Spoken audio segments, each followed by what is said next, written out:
बैठो, आओ, आ जाओ, बैठो। सब चीजें माशाल्लाह बहुत ही लजीज थी और मुझे तो लग रहा था सब कुछ घर में बना हुआ है। जो कुछ भी किया आतिया और इमाम ने किया, हमने तो कुछ भी नहीं किया। सच्ची बात तो यह है बेगम साहिबा कि मैं बेजा तकल्लुफात और दिखावे का बिल्कुल आदी नहीं हूँ। इंसान जो है ना बस वो ही नजर आना चाहिए। बिल्कुल ठीक कहा आपने और इसीलिए आप लोग मुझे बहुत पसंद हैं।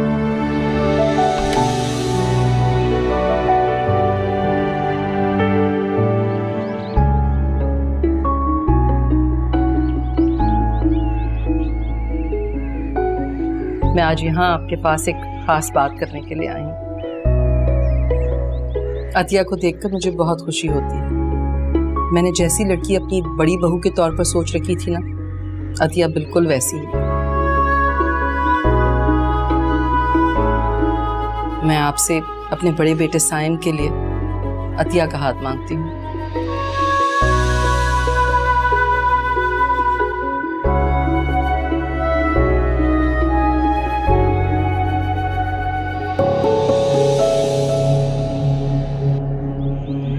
साहब मैं समझा नहीं, आप क्या कह रही हैं? भाई साहब, इसमें ना समझने वाली क्या बात है? माफ कीजिएगा बेगम साहिबा, कहाँ आप कहाँ हम, हमारे और आपके स्टेटस में जमीन आसमान का फर्क है।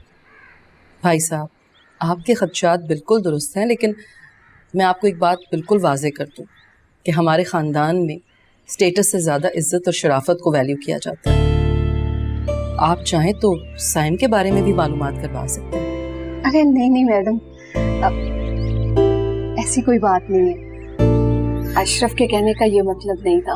अरे नहीं नहीं, मैं समझ सकती हूँ, आप लड़की वाले हैं, अच्छी तरह सोच समझ कर जवाब दें। मैं आपके जवाब का इंतज़ार करूँगी और आप लोग चाहें तो साइम के लिए मालूमात करवा सकते हैं और जिस किस्म की गारंटी भी आप चाहें मैं दे सकती हूँ।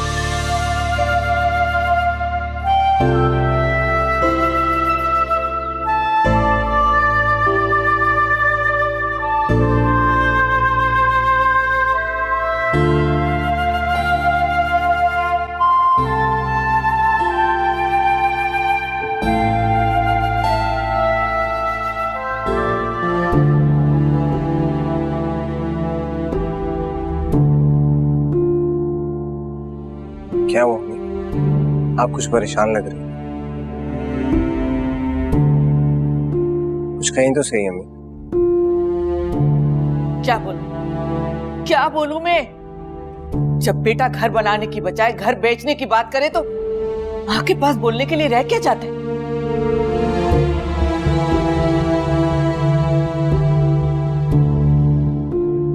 अम्मी मैंने तो नया घर बनाने की बात की। तुम्हें कुछ अंदाज है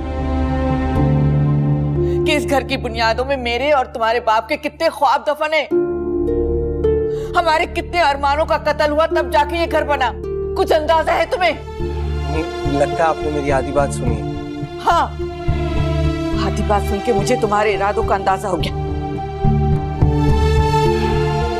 अम्मी वो नूर इस घर में नहीं आना चाहती। वो चाहती है कि घर थोड़ा बड़ा हो और नया हो। हाँ, बड़ा घर। उसके बाप का महल देख रखा है मैंने जहां वो रहती है। बड़ा घर चाहिए उसे। अम्मी वो यही तो कहती है कि उसका उस घर में दम घुटता है।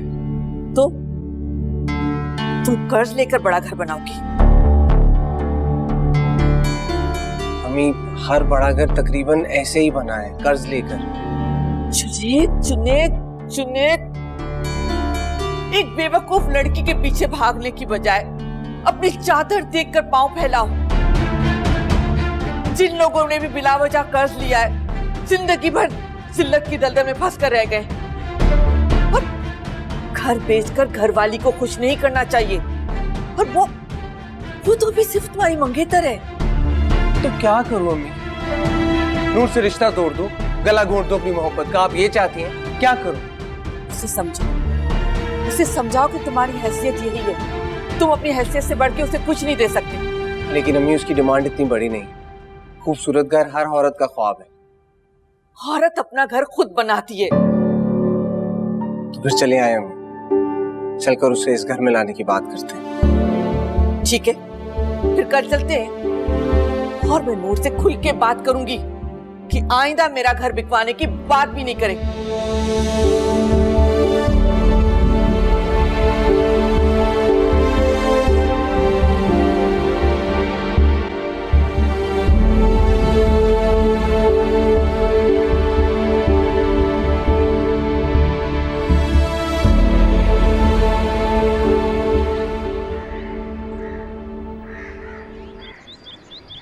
अगर अतिया खाला का वहाँ रिश्ता हो गया तो वो इमाम का भी रिश्ता वहाँ करवाने की कोशिश करेंगे।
अशरफ, जब किस्मत खुलती है तो ऐसे बड़े बड़े घरानों से रिश्ते आने लगते।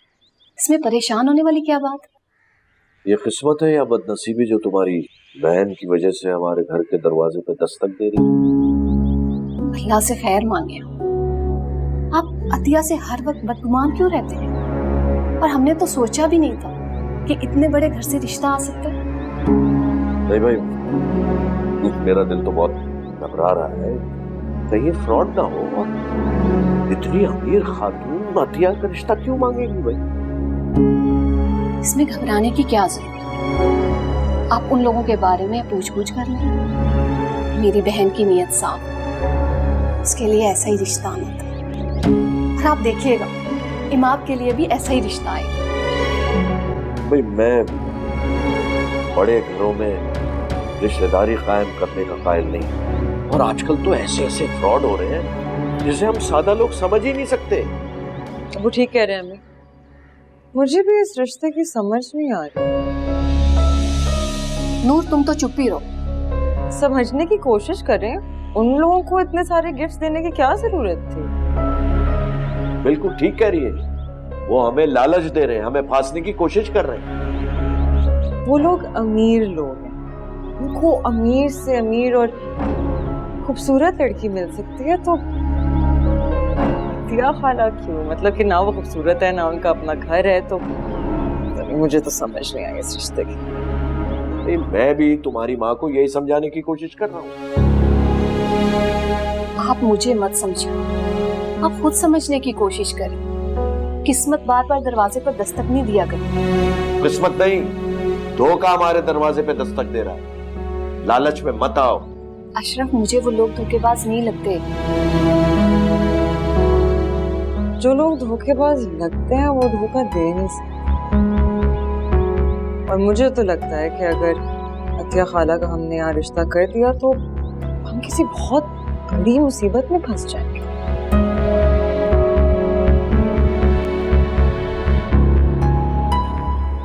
ठीक कह रही है ये। अभी तुम बेगम साहिबा को फोन करो और रिश्ते से इनकार कर दो।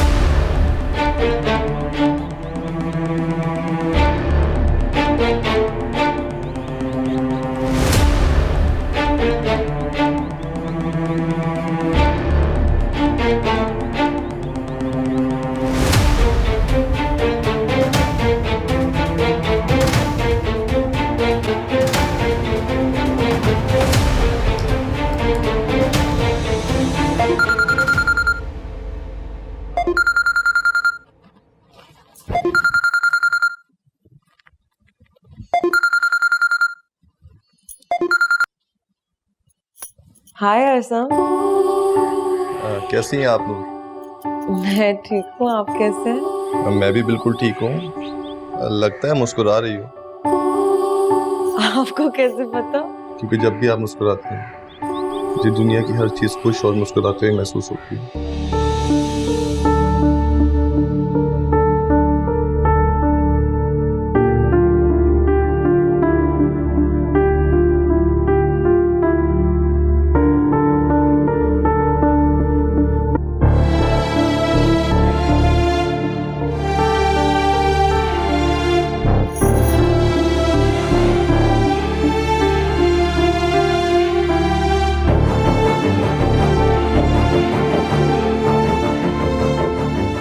ये नूर कॉल क्यों नहीं ले रही?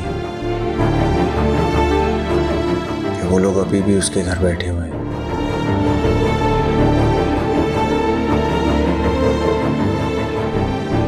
क्या हुआ, आप खामोश क्यों हो गई? लगता है आपको भी मेरी तरह अफसोस है। अफसोस? जी अफसोस। अम्मी को एक के साथ दूसरी बहू का भी हाथ मांग लेना चाहिए था। मुझे बस शायद लगता है कि हमारा स्टेटस आपके करीब नहीं आता। हमें ऐसा कोई कॉम्प्लेक्स नहीं। मेरी अम्मी इंसान की कदर करती हैं और मैं खूबसूरती की। आप लोग इतने अच्छे हैं कि आप पे शक करने का दिल करता है। शक? कैसा शक? जी बेवकूफ लड़का है। जब मालूम है कि मेरी लाइन बिजी आ रही है तो बार बार कॉल करने का मतलब?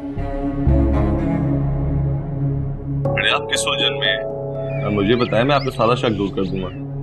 नहीं नहीं, किसी उलझन में नहीं हूँ। बस मुझे आप एक ऐसा ख्वाब लगते हैं जिसकी कोई ताबीर नहीं। तो आपकी ताबीर तो उसके अंदर ही छुपी होती है। खैर ये सब छोड़ें, ये बताएं कल हम कहाँ मिल रहे हैं? मैं आपके सारे खदशात दूर करना चाहता हूँ। ठीक है, मिल लेते हैं। आप जिधर बोले वहां मिल लेंगे।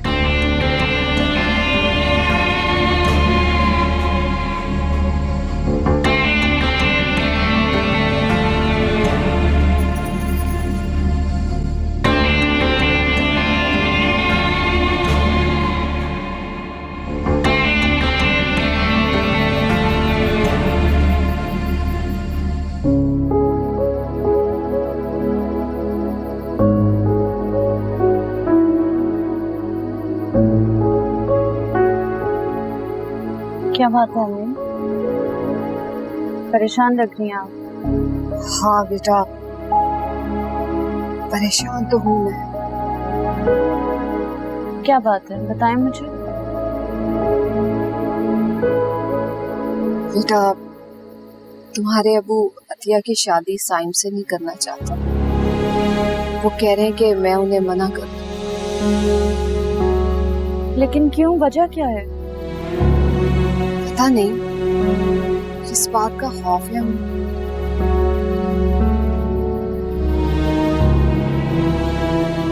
कहीं नूर ने तो नहीं उनके कान भरे? तुम्हें किसी ने बताया? किसी के बताने की जरूरत नहीं। मैं नूर की फितरत से अच्छी तरह से वाकिफ हूँ। वो किसी का भला होते देख ही नहीं सकती। मुझे समझ नहीं आ रही कि अब मैं क्या करूं। आप कुछ ना करें। आप मैडम फारूकी को इनकार भी नहीं करें। मैं अब्बू को कायल करूंगी। नूर की बातों में आकर इतने अच्छे रिश्ते से इनकार नहीं करना चाहिए। अस्सलाम वालेकुम। वालेकुम अस्सलाम। वालेकुम अस्सलाम। मेरा बेटा, क्या बात है? क्यों उलझ रही हो अपनी माँ से? अब उलझ तो आप गए हैं। क्या हुआ है? आज तुम बड़ी उखड़ी उखड़ी लग रही है। ऐसी कोई बात नहीं है, आप लोग अंदर आए, मुझे आप लोगों से बहुत जरूरी बात करनी है। इसका मतलब है दूर से तुम्हें फिर कोई शिकायत? आप लोग आए।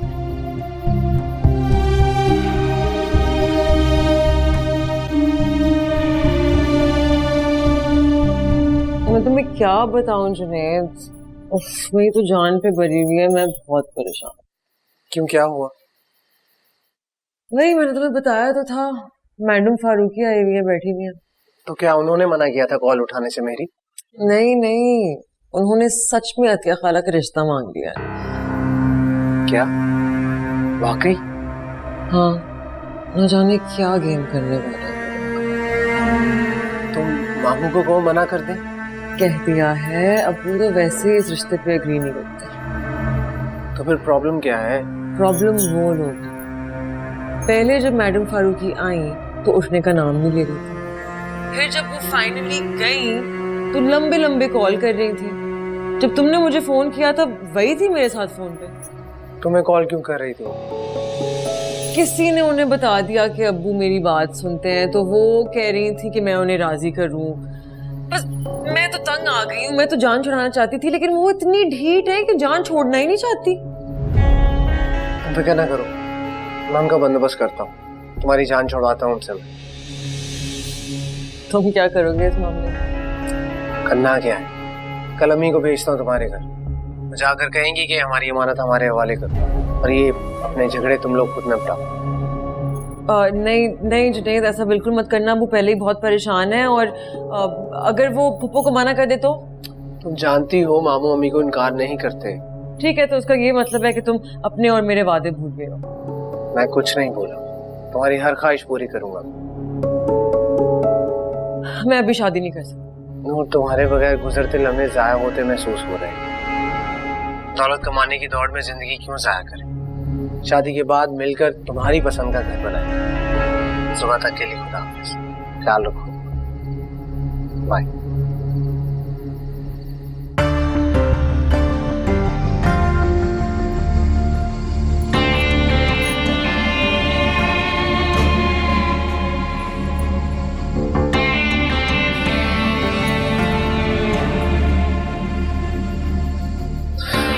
नई मुसीबत।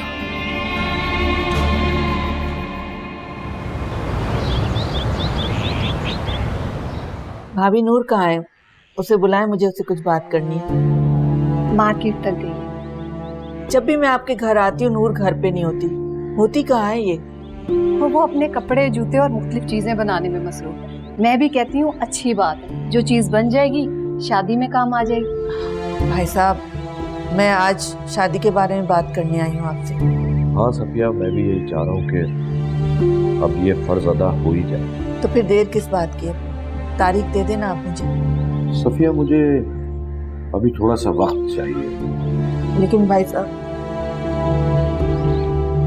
जीती रहो।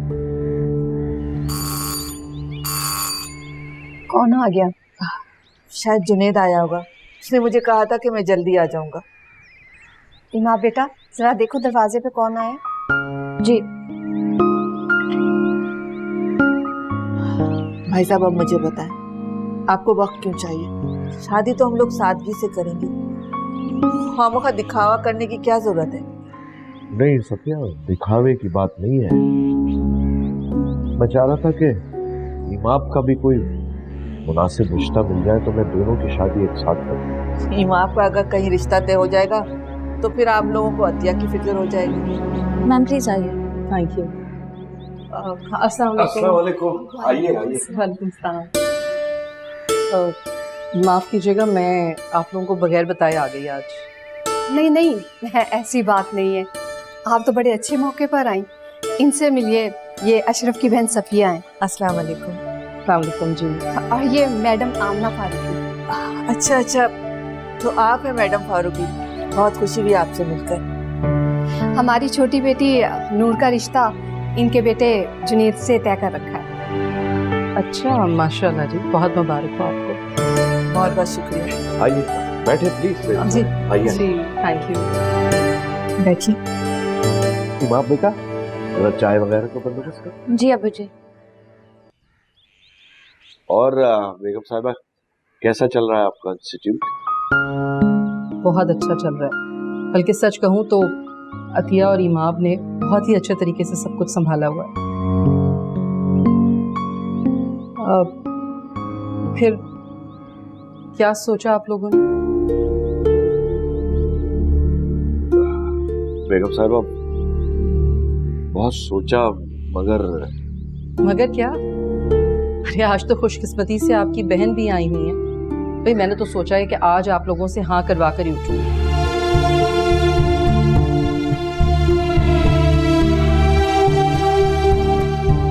बेगम साहिबा, आप इतनी वज़िद है तो मैं अल्लाह के भरोसे हाँ करता हूँ।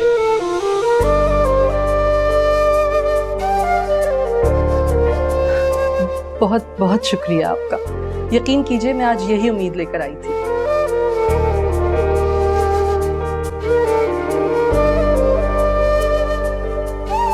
बहुत बहुत मुबारक हो। खैर मुबारक। जो कुछ हुआ तुम्हारी वजह से हुआ है। अगर तुम अशरफ भाई को कन्विंस नहीं करती तो वो कभी हाँ नहीं कहते। नसीब का लिखा हुआ जरूर मिलता, इसमें मेरा कोई कबान नहीं है। लेकिन मुझे ये अफसोस है कि मैं तुम्हारे लिए कुछ नहीं कर सकी। ऐसे खुशी के मौके पे मायूसी की बातें नहीं करती। चाय वगैरह देखो।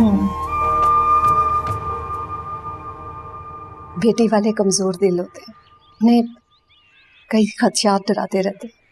मैं समझती हूँ, आप ठीक कह रही हैं। मैं कोशिश करूंगी कि आपके तमाम खदशात दूर कर दूं।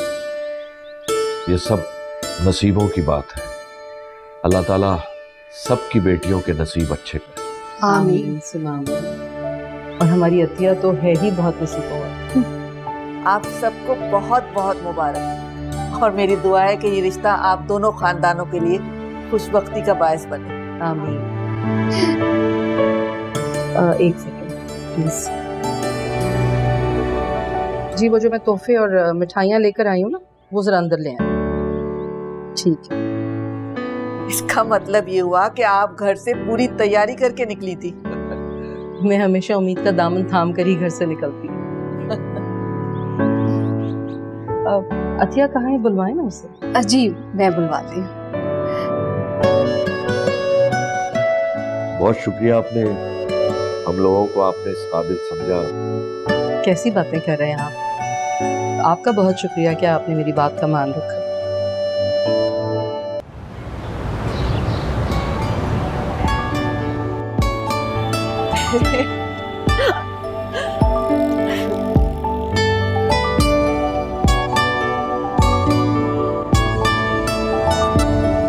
क्या हो गया?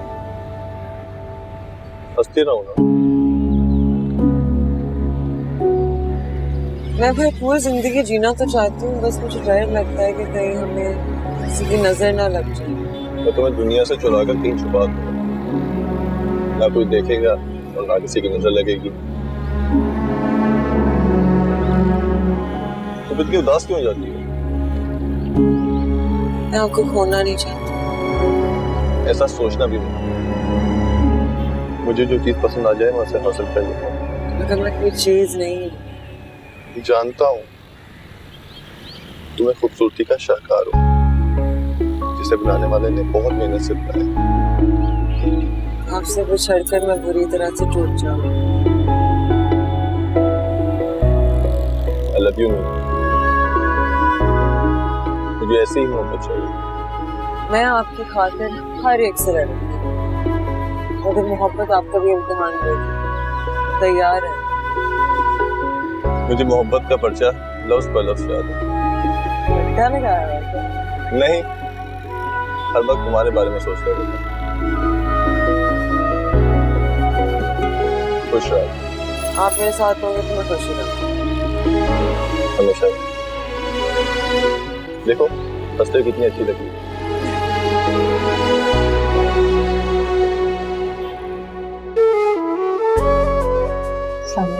वालेकुम अस्सलाम। माशाल्लाह बहुत प्यारी लग रही है।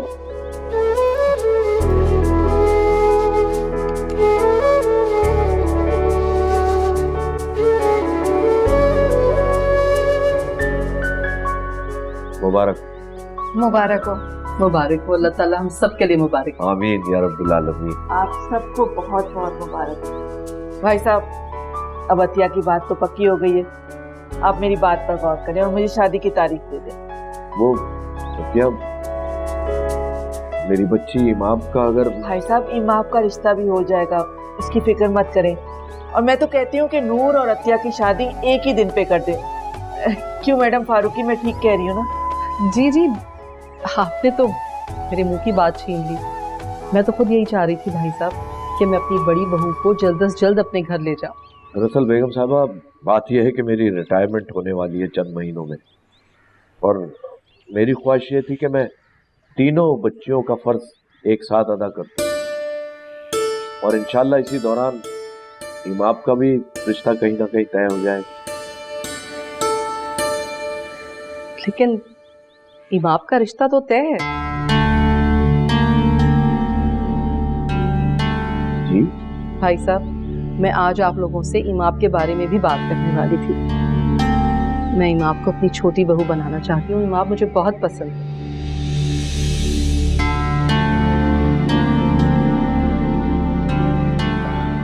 लेकिन ये देखिए ना, मैं तो दूसरी अंगूठी भी साथ लाई हूँ।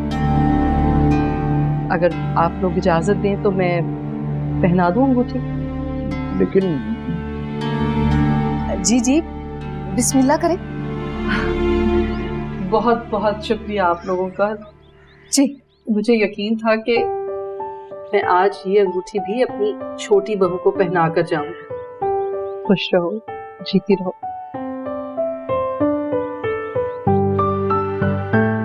मुबारक हो आप लोगों को। आपको भी बहुत मुबारक हो, आपने तो हमें लाजवाब कर दिया। मुबारक हो भाई साहब। शुक्रिया।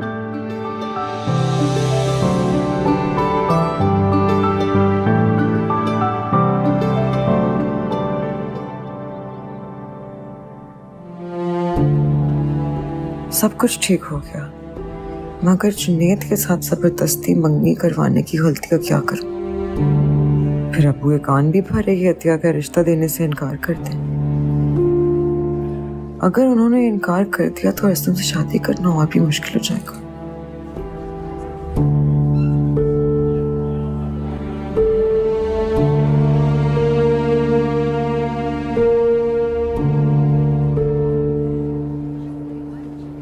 तुम फिर उदास हो गई?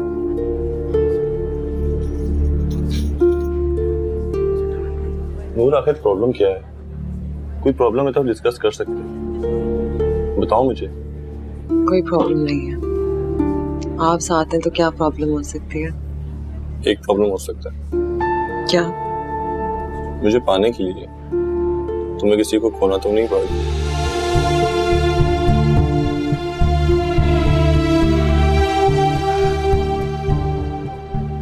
नहीं, आप शक कर रहे हैं मुझ पे?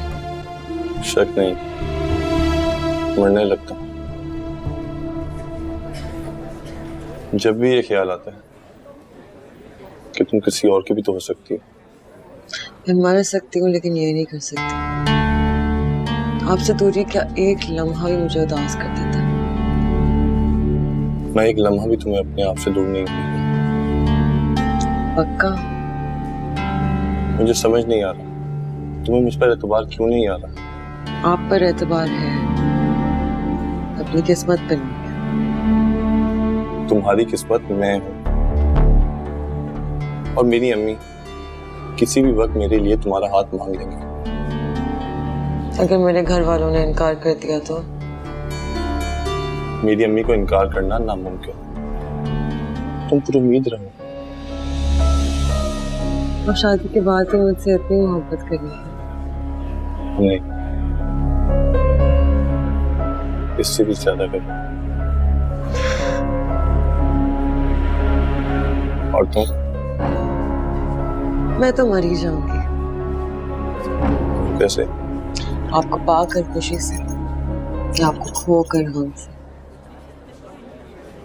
गम को तुम्हारे पास भी नहीं आने दो।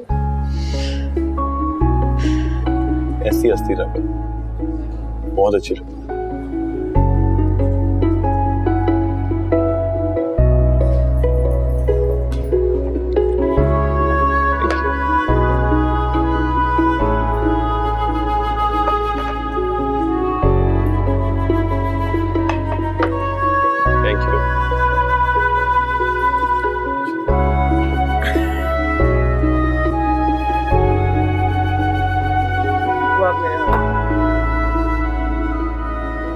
चाय।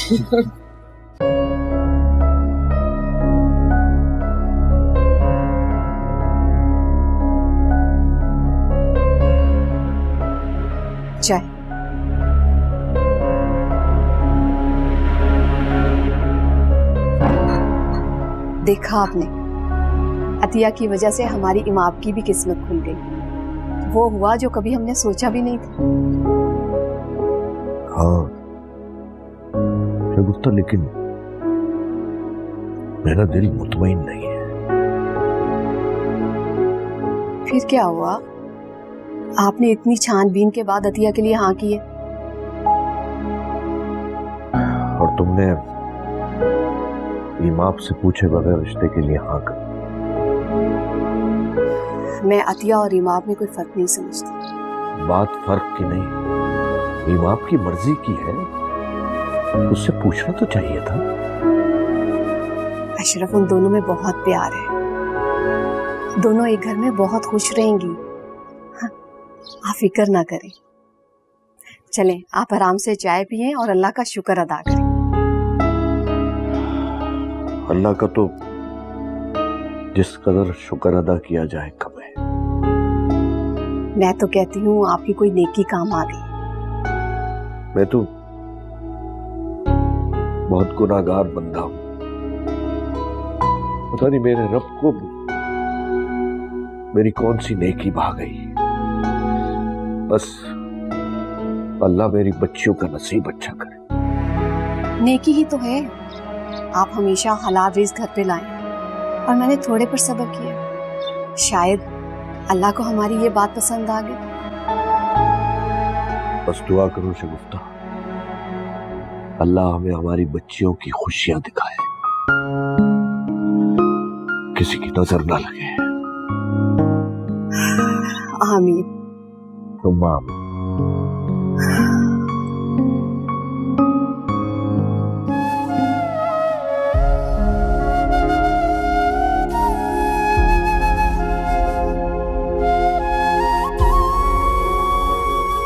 मैं दूर होती जा रही हूँ उससे। सितम ये है कि उसे मलाल भी नहीं।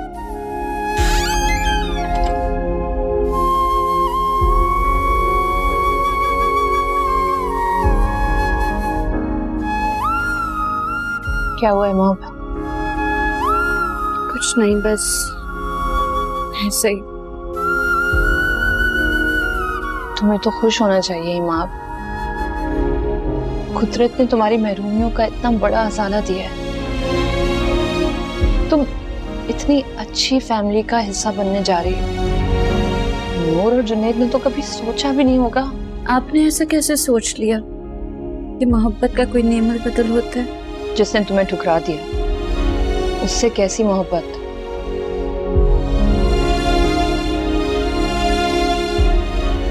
दिल ये दलीलें, ये जवाब नहीं मानता। समझाओ अपने दिल को। माजी शिकस्तों की दलदल होती है, इस दलदल से नहीं निकलोगी तो अपनी जिंदगी कैसे जी पाओगी तुम? मेरे अंदर जिंदगी कहाँ नजर आती है आपको? अपने आप को इस कदर अजियत मत दो। आपकी खातिर ये अजियत मुझे बर्दाश्त करनी पड़ेगी, वरना दिल तो चाहते हर सबको कॉल करके बता दूं अपने हिस्से की मोहब्बत मैं किसी और से कर चुकी हूँ। तुमसे सिर्फ मुनाफकत ही कर सकती हूँ।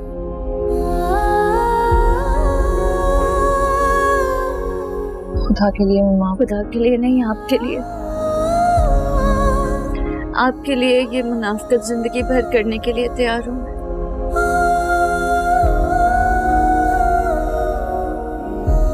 आप जी लें अपनी जिंदगी, मैं अब तक नहीं करूंगी।